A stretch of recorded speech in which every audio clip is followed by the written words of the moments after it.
La Bible condamne sévèrement toute pratique de spiritisme, voyance, science occulte. Lévitique 20-27, Deutéronome 18-10-13.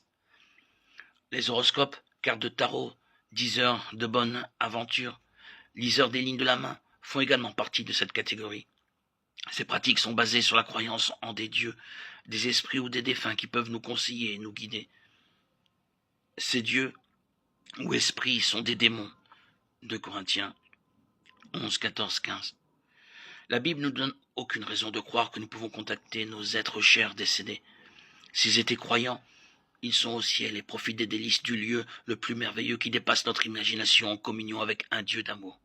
S'ils étaient incroyants, ils sont en enfer et souffrent éternellement pour avoir rejeté l'amour de Dieu et s'être rebellés contre lui. Donc, si nos êtres chers décédés ne peuvent pas nous contacter, d'où les médiums spirites voyants obtiennent-ils des informations aussi exactes ? Beaucoup de voyants se sont avérés être des charlatans qui ont parfois trouvé une foule d'informations par des moyens tout à fait naturels comme des annuaires téléphoniques ou des recherches sur Internet permettant d'obtenir des noms, adresses, dates de naissance, de mariage, membres de la famille. Il n'en est pas moins indéniable que certains médiums ont des connaissances qu'il aurait été impossible d'acquérir par des moyens naturels. Donc, d'où obtiennent-ils ces informations ?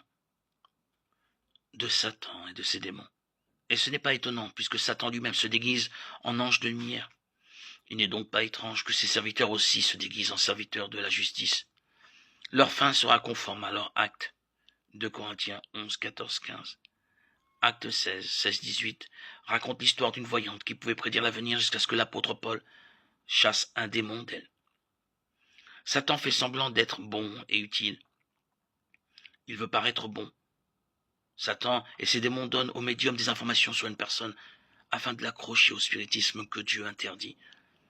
Cela semble innocent au départ, mais très vite la personne devient dépendante de son médium, permettant inconsciemment à Satan de contrôler et de détruire leur vie. Pierre nous exhorte, soyez sobres, restez vigilants, car votre adversaire le diable rôde comme un lion rugissant cherchant qui dévorer. 1 Pierre 5, 8.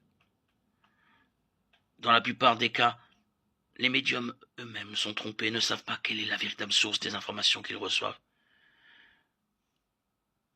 Quoi qu'il en soit, rien de ce qui touche au spiritisme, à la sorcellerie, à l'astrologie, n'est un moyen par lequel Dieu veut que nous obtenions des informations.